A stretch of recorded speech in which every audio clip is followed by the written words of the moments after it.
hii ni Mei 16 mwaka 2026. Kama kawaida ni siku nyingine tena kufahamishana habari za kitaifa, kimataifa, michezo na burudani kutoka hapa Channel 10 Plus, na siku ya leo nitaangazia habari za kitaifa na kimataifa. Si mwingine ni mimi Witness Ngalawa, lakini upande wa michezo na burudani atakuja hapa Esther Mtebe kutupasha zaidi yale ambayo yamejiri hii leo viwanjani. Na kwa kuanza, naanza na habari za kitaifa. Karibu. Makamu wa Rais Daktari Emmanuel Nchimbi ameshiriki mazishi ya aliyekuwa mwanahabari mkongwe Boniface Makene katika kijiji cha Mabuimerafuru, halmashauri ya Musoma mkoani Mara, huku akiwataka Watanzania kuwa na utamaduni wa kuchangia mawazo katika kusaidia mustakabali wa taifa lao. Musa Makali ametuandalia taarifa ifuatayo. Katika ibada ya mazishi aliyekuwa mwandishi wa makamu wa rais mstaafu Gharib Bilali, marehemu Boniface Makene, ibada iliyofanyika katika kanisa la Mtakatifu Agostino parokia Bikira Maria Nyota ya Asubuhi katika kigango cha Mtakatifu Agostino Mabuimerafuru. Kumbe tufanye bidii tunapopewa maisha ya hapa duniani, tufanye bidii ya kujipatanisha na Mungu, bidii ya kujipatanisha na wanadamu wenzetu, kwa sababu sisi ni wadhambi. Baada ya ibada, salamu mbalimbali zikatolewa katika mazishi haya. 2011 hadi 2015 marehemu alikuwa msaidizi wa makamu wa rais wa Jamhuri ya Muungano wa Tanzania, kitengo cha habari. Mnamo mwaka 2022 marehemu alisafiri kwenda nchini Marekani kikazi, na ilipofika mwezi Aprili mwaka 2024 marehemu alipata mshtuko, stroke. Wakati leo tunaomboleza na kumsindikiza ndugu yetu Boniface, tuyatafakari sana maisha yake na tumuombe Mwenyezi Mungu basi atuwezeshe kuishi na kutumika kama ndugu yetu Boniface alivyoishi na kutumika.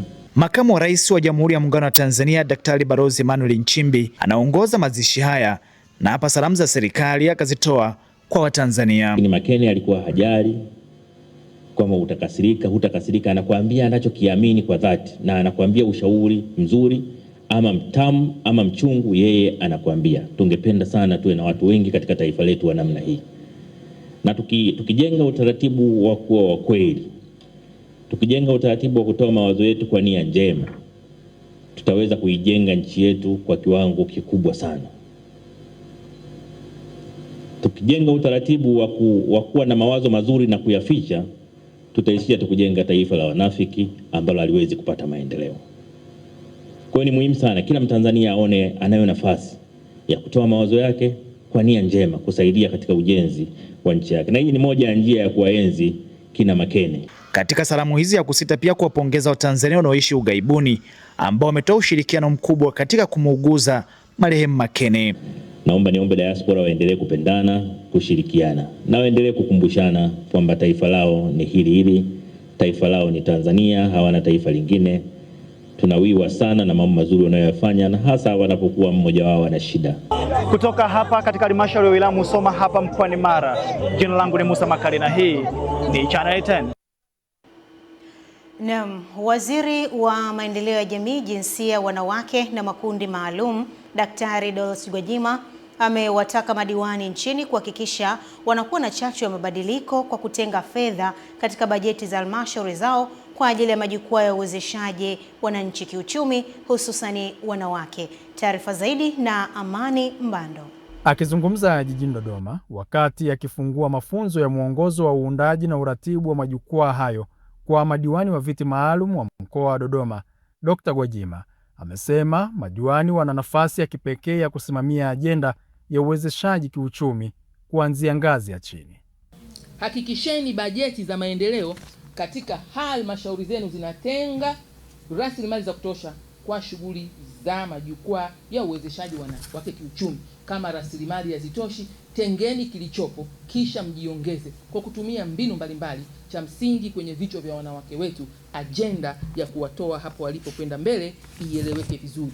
Kwa upande wake, mkurugenzi msaidizi wa idara ya maendeleo ya jinsia kutoka wizara hiyo Juliana Kibonde amesema mafunzo hayo yanalenga kuwajengea uwezo madiwani ili waweze kusimamia na kuratibu majukwaa hayo kwa ufanisi. Kwa kikubwa ambacho tunatamani ajenda hii ya uwezeshaji wa wanawake kiuchumi ikawe ajenda ya kudumu kwenye mabaraza ya maendeleo ya kata, ikawe ajenda kwenye vikao vya kudumu vya halmashauri zetu, na ikawe ajenda ya kudumu katika baraza la madiwani. Waheshimiwa madiwani ni wawakilishi kwenye kata, waheshimiwa madiwani hawa wanawake ambao tumekutana nao leo ni wawakilishi pia katika kamati za kudumu za halmashauri. Wakahoji utekelezaji wake, wakahoji maendeleo yake.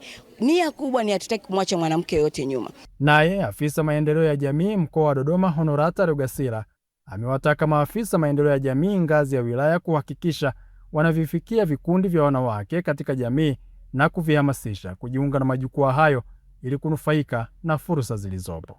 Tunatakiwa kuangalia sasa ni namna gani haya majukwaa ambayo tumeyaunda tuyaelekeze fursa mbalimbali zilizopo katika mkoa wetu wa Dodoma. Mfano, kuna PPRA wanatoa kuna fursa ya manunuzi ile 30%. Wanatakiwa kujiunga kwa sababu katika makundi kuna vijana, kuna wazee, kuna wanawake. Hiyo ni fursa, wanatakiwa wajue. Baadhi ya madiwani waliohudhuria mafunzo hayo wamesema yamewapa uelewa mpya wa namna ya kuwaunganisha wanawake na fursa za kiuchumi katika maeneo yao. Tumepokea mafunzo mazuri, tumeelewa na tuko tayari kuyafanyia kazi. Na kama tumeelimishwa hivi, tumeelimishwa kwa mtu mmoja ambao ni mwanamke, na huko chini kuna wanawake zaidi ya 1000 tunataka kuwaelimisha. Na maana kwa ni bora si kuwapa fursa wanawake wetu kwenye mitaa, kuanzia kwenye mitaa, kwenye kata, kuja kwenye wilaya mpaka kwenye mkoa. Amani Mbando, Channel 10, Dodoma. Na huko Lindi ni kuwa wananchi wa kijiji cha Mnero Mission wilaya ya Nachingwea mkoani Lindi wameiomba serikali kukarabati miundombinu ya shule za msingi na sekondari ikiwemo majengo ya shule ya msingi ya sekondari Mnero Mission ambayo ilijengwa enzi za ukoloni na sasa yamekuwa chakavu ili wanafunzi wasome kwenye mazingira mazuri na salama. Aidan Muhando ametuandalia taarifa ifuatayo. Wananchi hao wakizungumza mbele ya wajumbe wa kamati ya ulinzi na usalama ya wilaya ya Nachingwea ikiongozwa na mwenyekiti wake ambaye ni mkuu wa wilaya hiyo Mohamed Hassan Moyo, mara baada ya kufanya ziara ya kusikiliza kero za wananchi, wanasema kijiji cha Mnero Mission kinakabiliwa na changamoto za miundombinu ya elimu na afya. Hivyo wanaiomba serikali iwatazame kwa jicho la tatu ili miundombinu ya huduma za afya na elimu iboreshwe. Wakiangalia kwenye TV majengo yanayosomea ni mazuri sana, lakini sisi ya kuacha na mwaka 1954 hata waliojenga wenyewe hawajulikani tu taswira yake walikuwaje. Leo anakuja kusoma mjukuu wangu mimi ambaye mwenye miaka 54. Hivi jamani, tuoneeni huruma, Mnero ijengeke. Kama wanatusemea kwa nini shule za msingi wanaweza kupata wenzetu mzuri, sisi tutapata. Tunaona sasa tunawachagua kama ni sheria na kuwashangilia nyinyi viongozi kama ni sheria, lakini nafsi inanung'unika. Maoni na ushauri. Ofisi ya Mheshimiwa mkuu wa wilaya na ofisi ya mkurugenzi wilaya kuweka kipaumbele kipaumbele cha ujenzi mpya wa shule ya sekondari kwa sababu eneo la ujenzi lipo. Baada ya kukagua majengo ya shule ya msingi na sekondari Mnero Mission, mkuu wa wilaya ya Nachingwea anatoa maelekezo ya serikali na kuwataka watendaji wa serikali kuwahudumia wananchi ipasavyo. Tusubiri hizo fedha, shambo hela ndio utapewa. Lakini sasa usirizike tu hali ovyo ovyo. Wananchi wanatoa kodi zao ili haya majengo. Tuwahudumia hao wananchi, hata wewe ni miongoni mwa wananchi. Kwa hiyo niseme kwenye upande wa majengo bado tuko hatujakaa mguu sawa sana kwa sababu ya eneo. Tumeshaingiza jengo la TRC liko pale. Ikiwa tutapata eneo ambao sekondari watagaiwa na sisi tukapata, tutaona sisi tukipata mradi wa shule mpya, basi kutakuwa na sababu kuleta hapa. Kutoka Nachingwea mkoani Lindi, Aidan Muhando, Channel 10. Asante Aidan Muhando. Kwingineko ni kuwa Jamhuri ya Kidemokrasia ya Kongo DRC imeendelea kukumbwa na maafa ambapo takriban visa 246 vya wagonjwa wa Ebola vimeripotiwa huku vifo vikifikia 80 kutoka 62 katika ripoti ya hapo jana. Kituo cha Afrika cha kuzuia na kudhibiti magonjwa Afrika CDC kimetangaza kuendelea kwa mlipuko wa ugonjwa wa Ebola katika wilaya ya Ituri katika miji ya uchimbaji dhahabu ya Mongwalu na Rwampara. Wakati huo huo, mamlaka nchini Uganda imethibitisha kisa kimoja cha ugonjwa wa Ebola kilichoingia kutoka DRC baada ya mwanaume mmoja mwenye umri wa miaka 59 aliyefariki dunia siku ya Alhamisi akikutwa na virusi vya ugonjwa huo. Hata hivyo, Shirika la Afya Duniani WHO limesema ugonjwa wa Ebola hauna tiba iliyothibitishwa, huku takribani 50% ya wapoteza maisha kutokana na ugonjwa wa Ebola. Naam, nikielekea visiwani Zanzibar, makamu mwenyekiti wa CCM Zanzibar, Daktari Hussein Ali Mwinyi amesema serikali itaendelea kutekeleza miradi mikubwa ya kimkakati ya maendeleo kwa lengo la kujenga nchi na kuandaa maisha bora kwa wananchi. Zaidi na mwandishi wetu. Makamu mwenyekiti ameyasema hayo wakati alipokutana na Baraza Kuu la Wazee wa Afisi Kuu ya Chama cha Mapinduzi Zanzibar katika mkutano maalum wa kutoa shukrani baada ya kumalizika kwa uchaguzi mkuu wa 2025, hafla iliyofanyika Ikulu Zanzibar. Dr. Mwinyi ameeleza kuwa baada ya uchaguzi, kazi muhimu iliyobakia ni kuyatekeleza kwa vitendo mambo yote yaliyoainishwa katika ilani ya Chama cha Mapinduzi ili yawe yamekamilika ifikapo mwaka 2030. Tunao wajibu kama chama kutekeleza yale tulioahidi wananchi. Ilani yetu ya Chama cha Mapinduzi. Ilani iliyopita tulifanya vyema. Tumejenga hospitali, tumejenga skuli mbalimbali, tumejenga barabara, tumejenga viwanja vya ndege, tumejenga bandari, tumejenga viwanja vya michezo. Alimradi kila ambapo tulisema tutafanya, tumefanya vyema. Akizungumzia suala la serikali ya umoja wa kitaifa, makamu mwenyekiti Dr. Mwinyi amesema majadiliano na chama cha ACT Wazalendo yanaendelea vizuri na kwamba CCM inazingatia maslahi ya chama hicho na taifa kwa ujumla. Tukae kwenye meza, tuzungumze, tuone ni nini hasa tunahitaji kurekebisha ili nchi ibaki katika amani, ili wananchi wawe na umoja, ili tuondoe chuki baina yetu, tuishi kwa amani katika nchi hii, na ndipo tutakapopata maendeleo zaidi.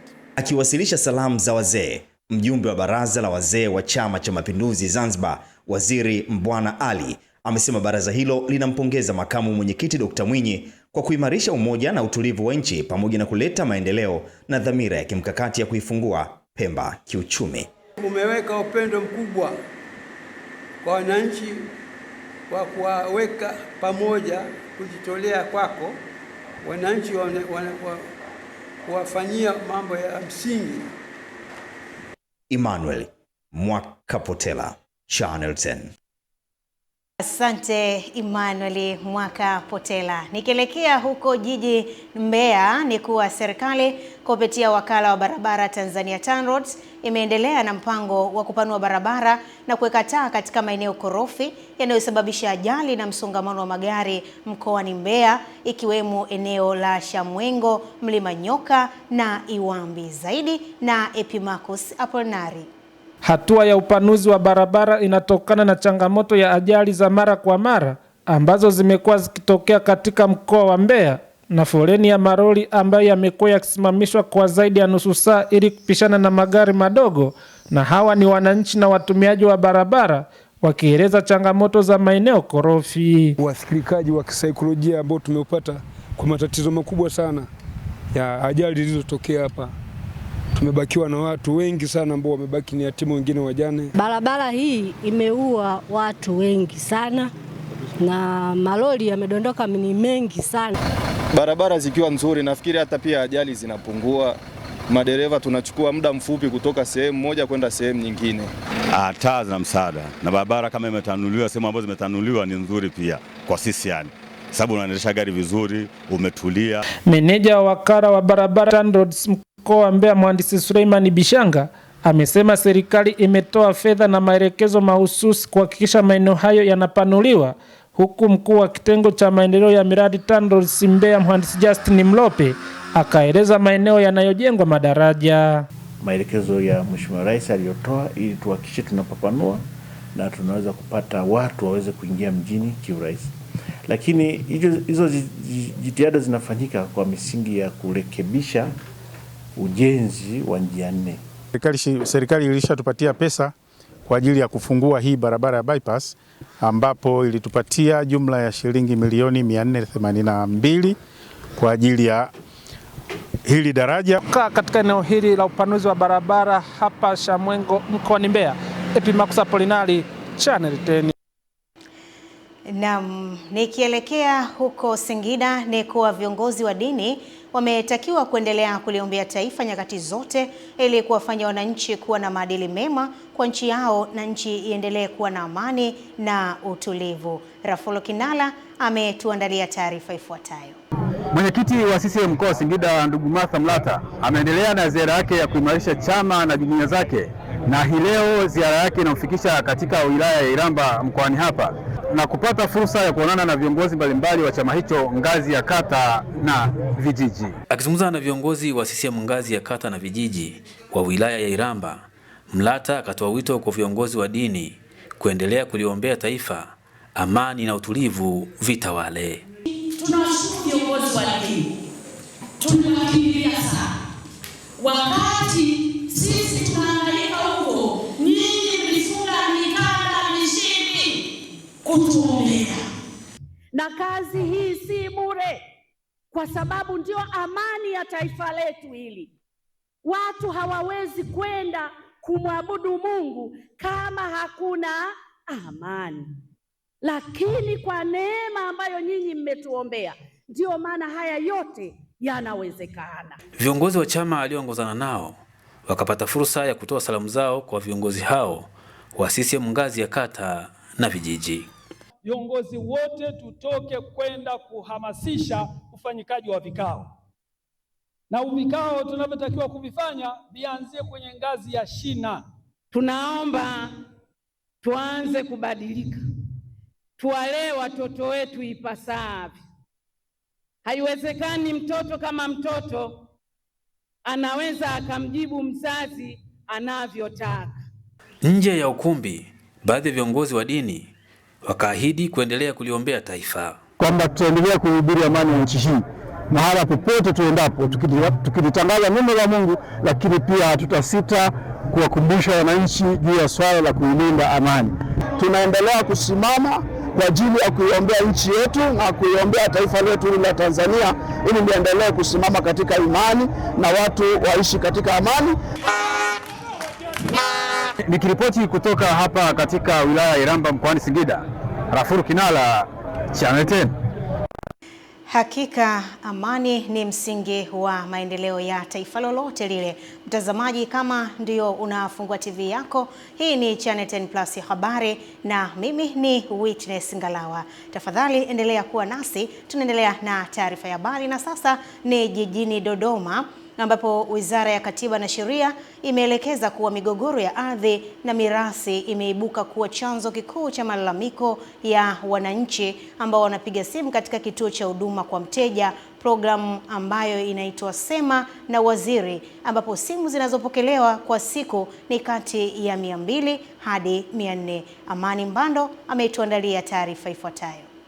Waziri wa Katiba na Sheria Dr. Juma Homera amebainisha hayo jijini Dodoma wakati akitekeleza programu ya Sema na Waziri kupitia kituo cha huduma kwa wateja, ambapo ameeleza kuwa kutokana na ongezeko hilo, wizara inapanga kupanua huduma ya kituo cha mawasiliano yani call center kutoka saa 12 za sasa hadi saa 24 ili kuwafikia wananchi wengi zaidi.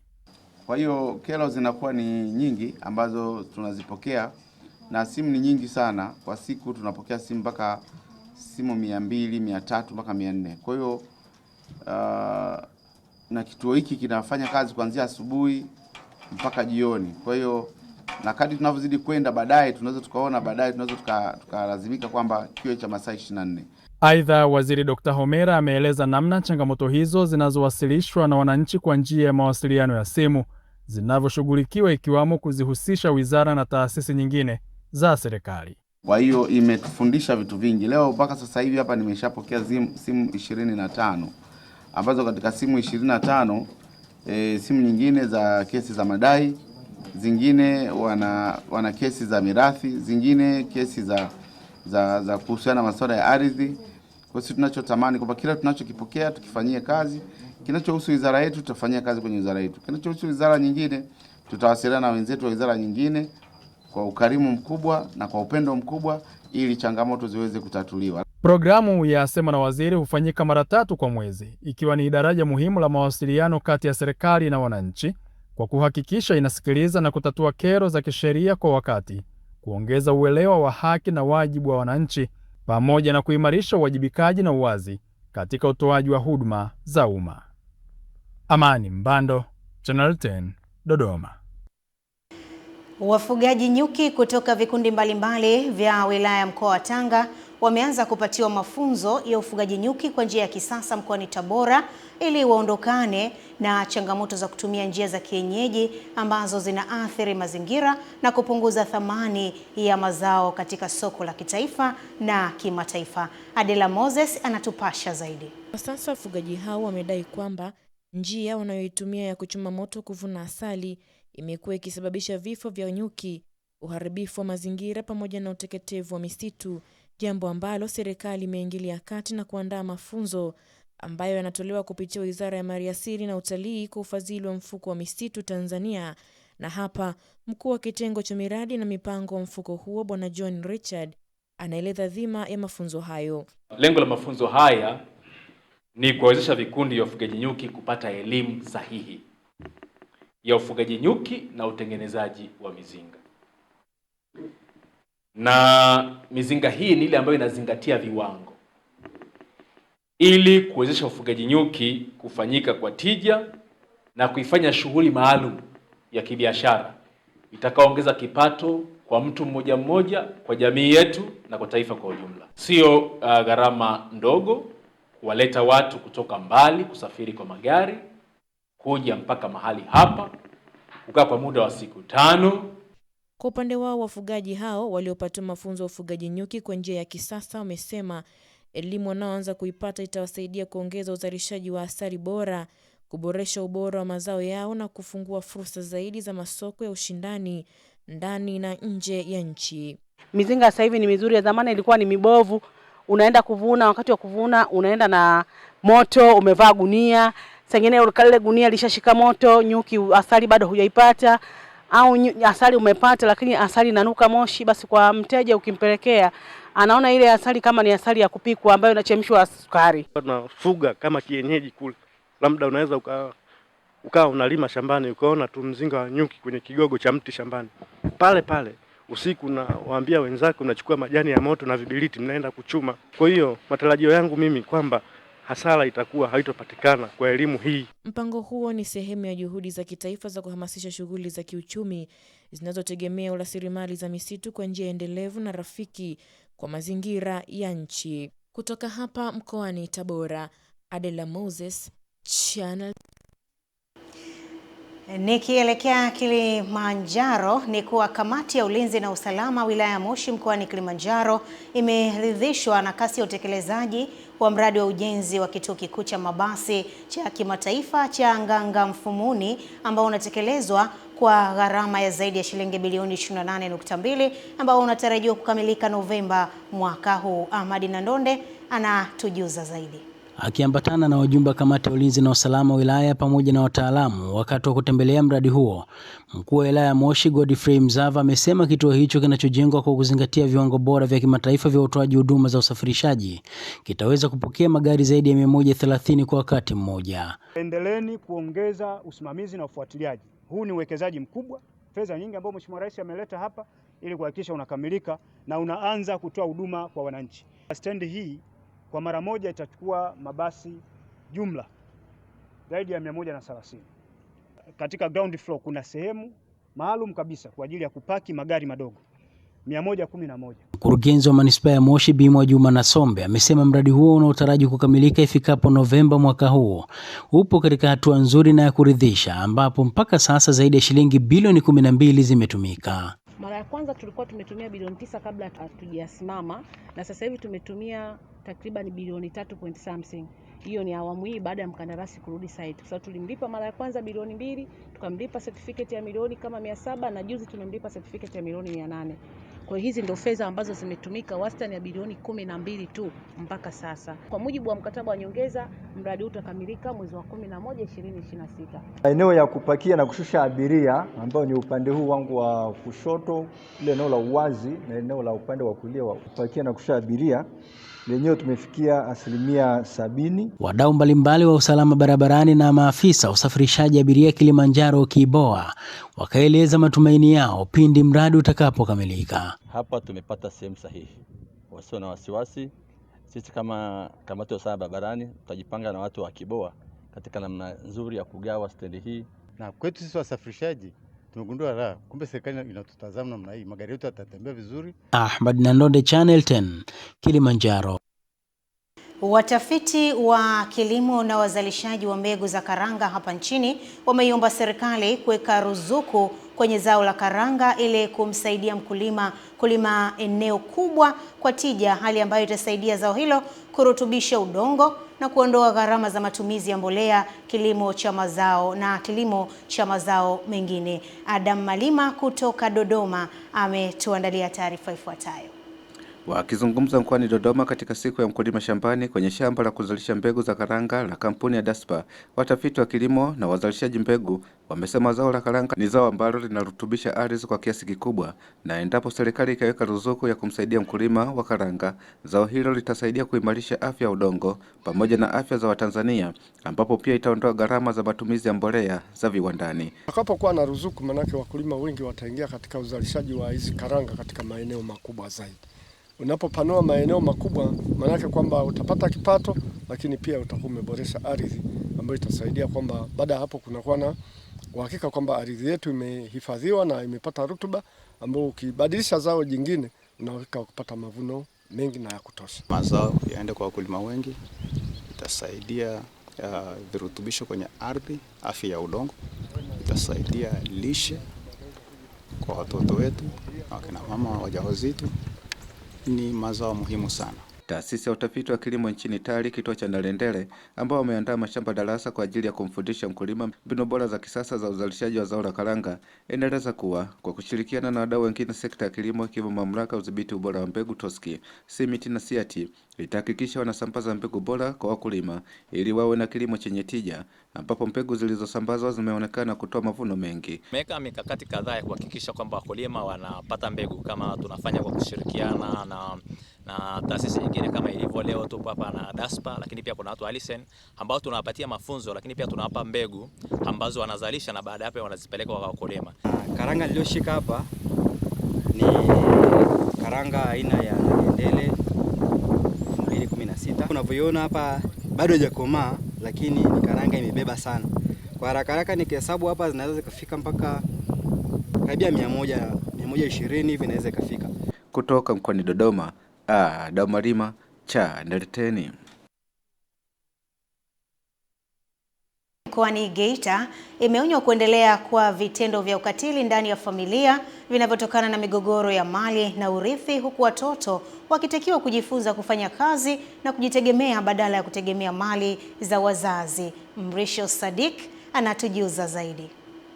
Kauli hiyo imetolewa na katibu tawala wa wilaya Nyang'hwale Kaunga Amani kwa niaba ya mkuu wa wilaya hiyo wakati wa maadhimisho ya siku ya familia yaliyofanyika katika kijiji cha Kanegere, kata Izunya, wilayani humo. Tunatamani mali za wazazi. Wazazi wana shamba lao, wamewekeza hapo, unakuja unapata tamaa kwa sababu labda umeambiwa kipande hicho cha ardhi kina dhahabu, unaamua kuua wazazi wako. Huo ni ukatili. Sasa hapa ni agizo kwa vijana tuliotoka kwenye mikononi mwa wazazi, tuhakikishe tunatenda mema kwa wazazi wetu. Bila familia ni kwamba taifa letu litakuwa halipo, lakini hata Kanegere yetu ambayo tunaiona hii haitakuwepo. Kwa familia ni kitovu cha maendeleo. Awali akiwasilisha taarifa katika maadhimisho hayo, afisa maendeleo kata Izunya Po Makubi amesema bado kuna baadhi ya wazazi wanaowatumia watoto kwenye shughuli za kutafuta kipato badala ya kuwapeleka shule. Na wakati mwingine wazazi wamekuwa na sababu ya kuachisha watoto wao shule ili waolewe, wawasaidie kazi za nyumbani na kuchunga mifugo, na watoto wengine waache shule na kwenda kufanya kazi migodini kwa ujira mdogo. Makamu mwenyekiti wa halmashauri hiyo Revocatus Ng'waya amezihamasisha familia kujiunga na mifumo ya bima ya afya ili kuhakikisha zinapata huduma za matibabu kwa urahisi. Kuna bima ambayo ukilipia shilingi 30,000 utaenda kutibiwa popote pale kupitia 30,000 na wala huwezi kusumbuka kama atakavyosumbuka ambaye hana bima. Naiomba serikali izingatie hili, ituangalie kwa jicho la pili kututetea. Kutoka Geita, mimi ni Mrisho Sadik. Asante Mrisho Sadiki kutufahamisha kuhusiana na mali za wazazi. Hakika hiyo ni darasa tosha kabisa kwa Watanzania wengi, hasa vijana. Kwingineko ni kuwa Rais wa Nigeria Bola Tinubu amesema kiongozi wa ngazi ya juu wa kundi la dola la Kiislamu ameuawa katika operesheni ya pamoja iliyofanywa na majeshi ya Marekani na Nigeria. Kiongozi huyo aliyefahamika Abu Bilal al-Minuk, aliyefahamika pia kwa jina la Abu Mainok, ameondolewa katika operesheni maalum ya pamoja iliyotekelezwa usiku kucha na vikosi vya Nigeria pamoja na Marekani katika eneo la bonde la Ziwa Chad. Tinubu amesema operesheni hiyo imekuwa pigo kwa mtandao wa IS Afrika Magharibi, huku akieleza kuwa tathmini za awali zinaonyesha kiongozi huyo pamoja na manaibu wake kadhaa waliuawa katika shambulizi lililolenga boma lao la kujificha. Aidha, Tinubu amewapongeza wanajeshi wa mataifa hayo mawili kwa ujasiri na weledi mkubwa ambao wameonyesha katika operesheni hiyo, huku akisisitiza kuwa ushirikiano wa kimataifa unaendelea kuwa nguzo muhimu katika vita dhidi ya ugaidi. Kwa upande wake, Rais wa Marekani Donald Trump amethibitisha taarifa hizo kupitia mtandao wake wa Truth Social, akisema operesheni hiyo imefanikiwa kuondoa mmoja wa viongozi wakubwa wa IS duniani. Kwa mujibu wa taarifa mbalimbali za kiusalama, al-Minuk alizaliwa katika jimbo la Borno kaskazini mashariki mwa Nigeria mnamo mwaka 1982. Alichukua uongozi wa tawi la IS Afrika Magharibi mnamo mwaka 2018 baada ya kuuawa kwa aliyekuwa kiongozi wa kundi hilo Mamani Nur, ambapo Marekani pia iliwekwa vikwazo dhidi yake mnamo mwaka 2023 kutokana na kuhusishwa na shughuli za ugaidi katika ukanda wa Sahel na Afrika Magharibi. Namna hivyo, mtazamaji, ndivyo ambavyo nimefika tamati upande wa habari za kitaifa na mataifa mbalimbali duniani, lakini tu nikwambie usikose kutufuatilia katika mitandao yetu ya kijamii nikianzia Instagram, Facebook pamoja na YouTube kama Channel 10+. Mimi ni Witness Ngalawa. Muda mfupi kutoka hivi sasa atarejea hapa mwanamchezo wetu Esther Mtebe kutupasha yale ambayo yamejiri hii leo huko viwanjani.